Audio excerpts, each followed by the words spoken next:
Okay, यहाँ पे आया ना, डी ब्रोगली हमने कंप्लीट किया था, आया ना। तो write down Heisenberg uncertainty principal.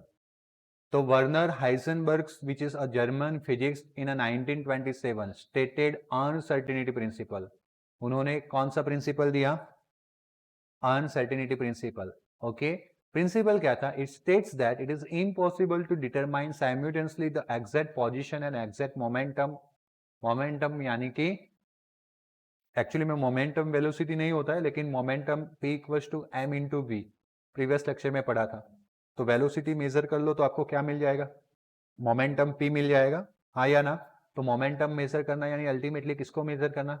Velocity को। तो आप वेलोसिटी बोलो या मोमेंटम बोलो, दोनों चलेगा। तो मोमेंटम और a velocity of an electron simultaneously, मतलब कि एक साथ। हाइजेनबर्ग का ऐसा बोलना था कि इलेक्ट्रॉन का एक साथ पोजीशन मेजर करना और वेलोसिटी या तो फिर मोमेंटम मेजर करना पॉसिबल नहीं है। अगर आप पोजीशन मेजर कर सकते हो तो उस वक्त आप वेलोसिटी मेजर नहीं कर पाओगे। अगर आपने वेलोसिटी मेजर कर लिया तो आप पोजीशन का इंफॉर्मेशन नहीं ले पाओगे। ऐसा बताया था किसने? हाइजेनबर्ग ने। मैथमेटिकली उन्होंने इसको रिप्रेजेंट भी किया कि अगर मानो कि मैं पोजीशन मेजर कर रहा हूं, उसके अंदर अनसर्टेनिटी मतलब एरर क्रिएट हो रही है, तो उस एरर को उन्होंने डेल्टा एक्स नाम दिया। क्या नाम दिया? अगर मैं मोमेंटम मेजर कर रहा हूं तो उसके अंदर एरर जो जनरेट हो रहे हैं उसको क्या क्या नाम दे दिया? Delta P. सुना नहीं, मोमेंटम बोला था। गॉट इट ना? And so the uncertainty in the position and uncertainty in the momentum, product of both is greater than equals to h upon 4 pi. h is the Planck constant. Okay, उन्होंने बताया कि position and momentum के uncertainty का जो product है, multiplication है, that should be greater than equals to h upon 4 pi. अब momentum मतलब पता है ना आपको, मास इनटू वेलोसिटी। तो अगर मोमेंटम में कोई चेंज आएगा तो वो तो वेलोसिटी की वजह से आएगा। तो delta p equals to m into delta v. तो ओवर हियर ओके, इन लोगों ने क्या किया, ये डेल्टा था ही था, p की जगह पे क्या लिख लिया? mv। क्या लिख लिया? mv, वापस x नहीं आएगा। तो अब ये जो डेल्टा है वो सिर्फ और सिर्फ वेलोसिटी को लगेगा। किसको लगेगा? क्योंकि मास तो कांस्टेंट है, वो बाहर आ जाएगा। तो m बाहर आ गया, डेल्टा v लग गया। मतलब कि change error in the position measurement या uncertainty in the position and uncertainty in the measurement of velocity. आया समझ में? That is greater than equals to h upon 4 pi. और this m is for the multiplication, representation of momentum, m into v. याद clear हुआ mathematical तक? Okay, और सबका जो टर्म्स है मैंने ऑलरेडी एक्सप्लेन किया, लेकिन यहाँ पे भी लिख के दिया है। Uncertainty in position of particle, uncertainty in momentum of particle, vx यानी कि ओके वो x डायरेक्शन था, लेकिन x निकाल देते, delta v is uncertainty in velocity of particle. Explanation, इस लो का एक्सप्लेनेशन किस तरह से करेंगे तो ध्यान दो। If the position of electron is known, delta x is very small. अगर आप कंप्लीटली पोजीशन को नोट डाउन कर पा रहे हो तो मतलब एरर क्या है? कम है, स्मॉल है, तो उस वक्त पे अनसर्टेनिटी डेल्टा एक्स क्या हो जाएगा? जब आप पोजीशन ऑफ इलेक्ट्रॉन आपके लिए क्या है?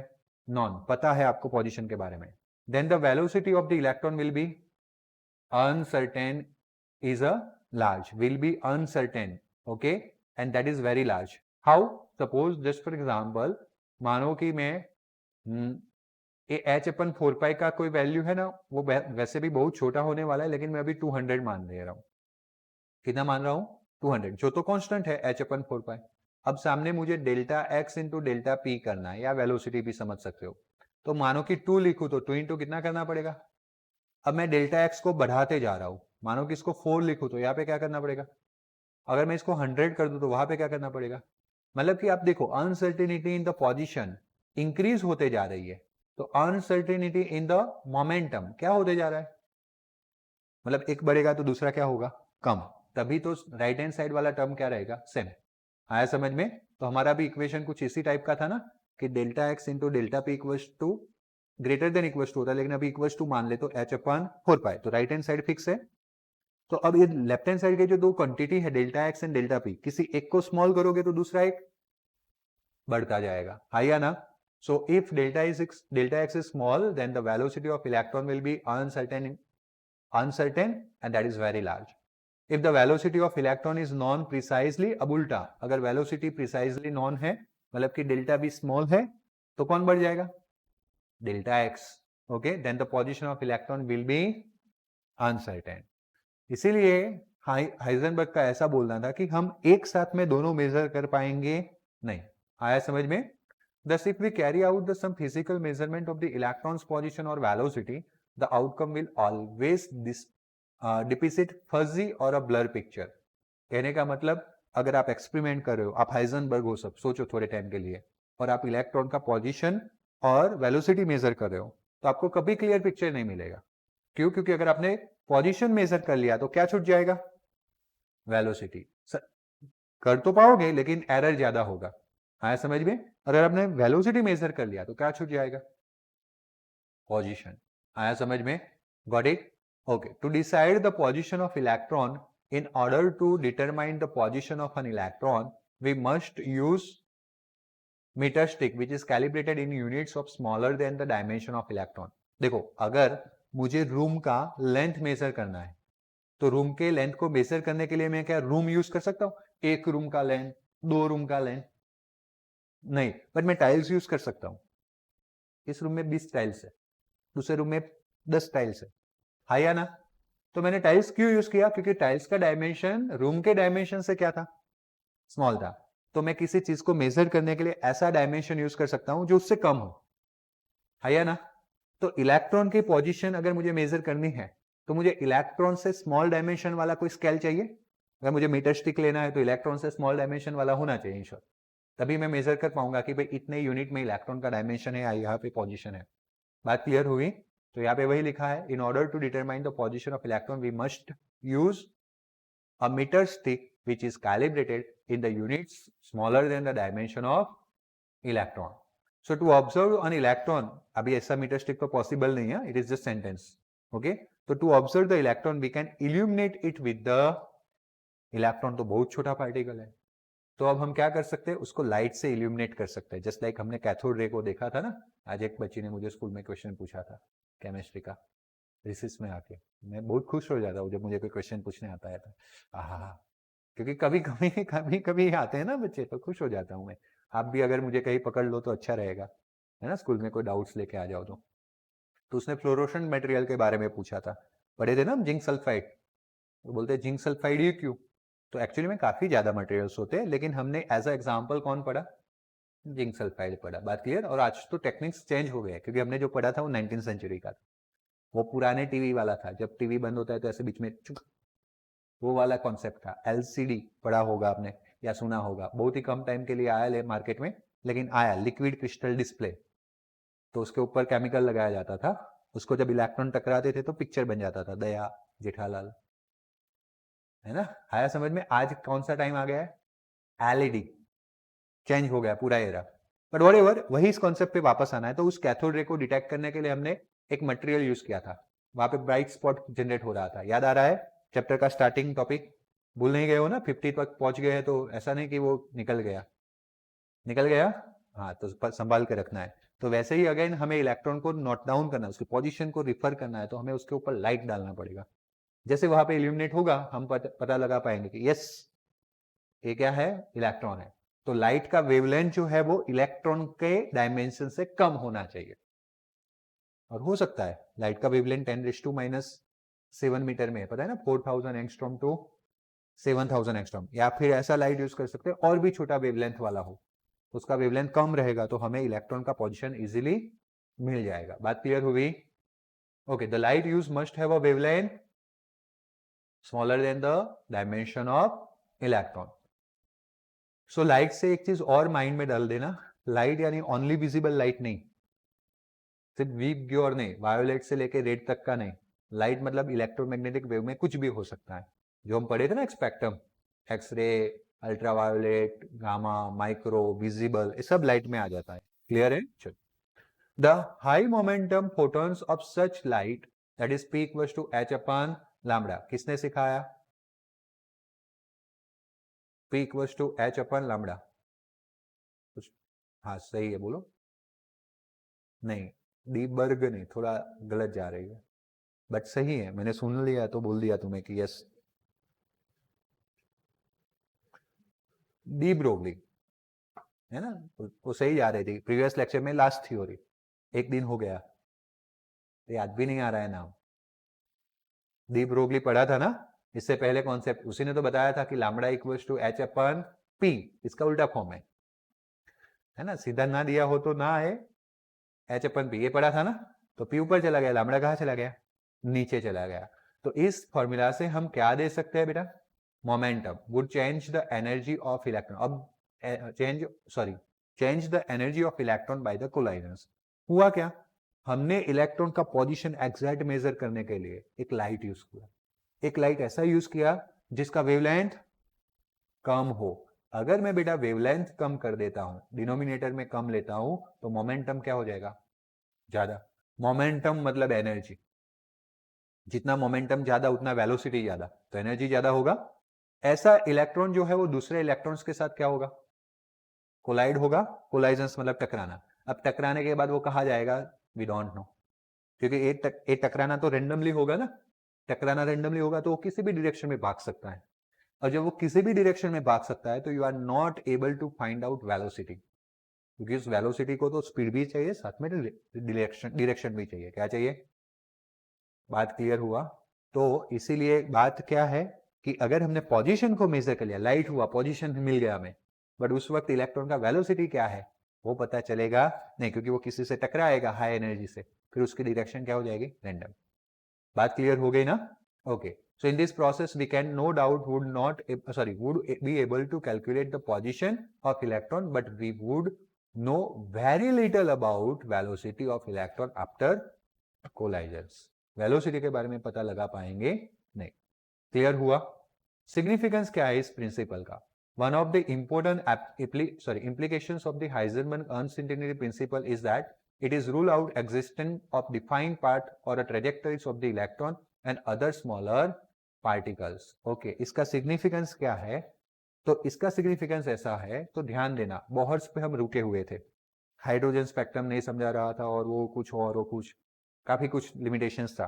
But the thing is, hydrogen के वो सिंगल वाले स्पेक्ट्रम को एक्सप्लेन कर रहा था, लाइमन, बामर, पासवान, ब्रैकेट फंड को एक्सप्लेन कर रहा था, और उसमें बोहर ने कौन सा पिक्चर बताया था कि न्यूक्लियस बीच में है और इलेक्ट्रॉन पर्टिकुलर ऑर्बिट्स में क्या कर रहे हैं, घूम रहे हैं, है या ना।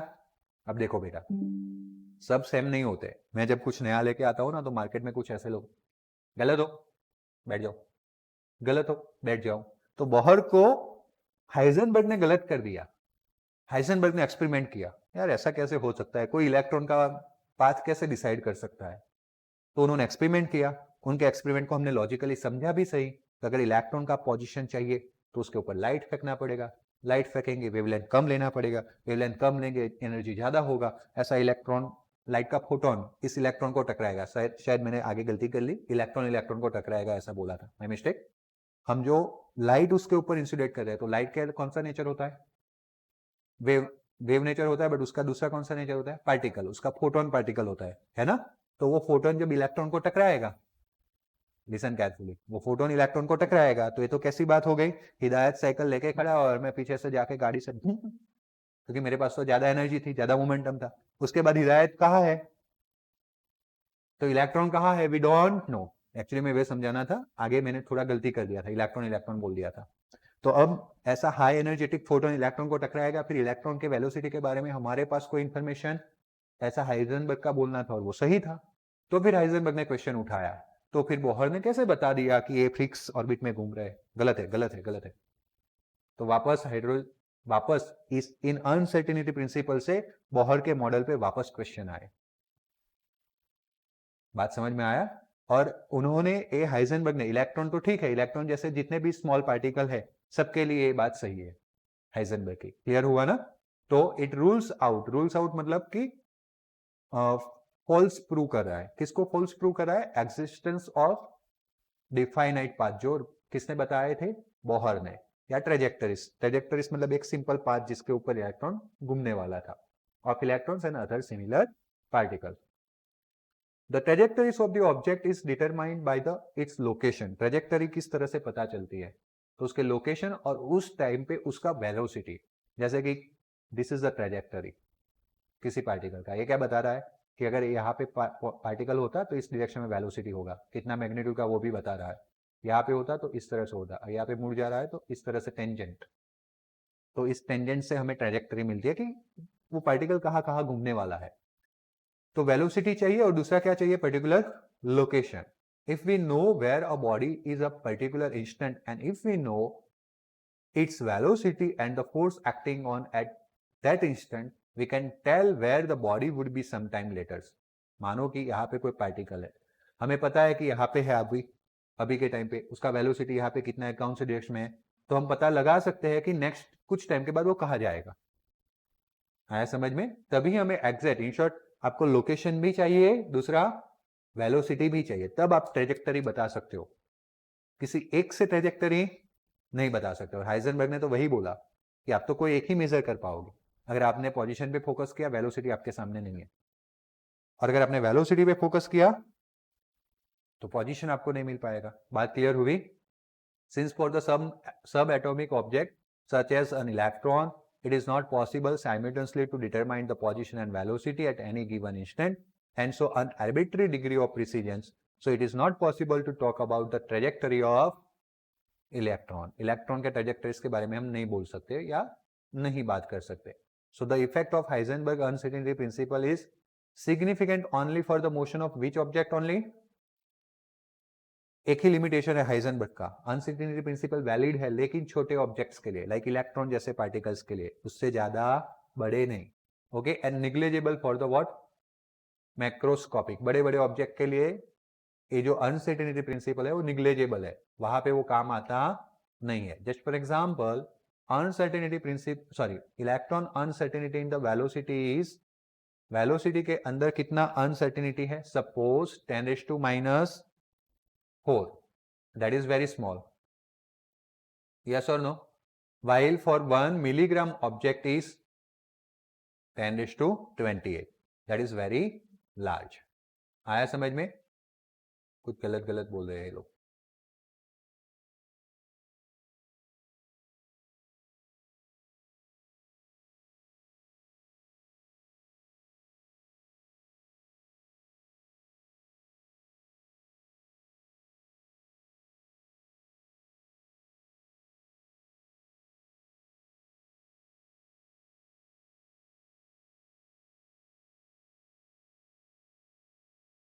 सिर्फ वेलोसिटी का बोला है और delta we into delta x लिया है।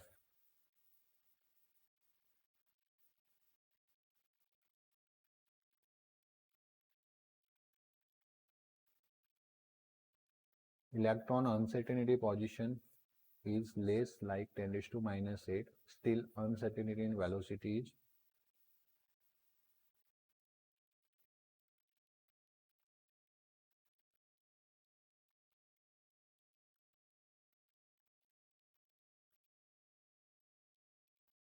ओके, वी कांट, देखो ये सारे के सारे स्टेटमेंट, मतलब पहले दो वाले गलत है जो मैथमेटिकली रिप्रेजेंट करने का ट्राई किया है, तो हम भी नहीं इंक्लूड करेंगे क्योंकि गलत है, तो इंक्लूड करने का कोई मतलब नहीं है।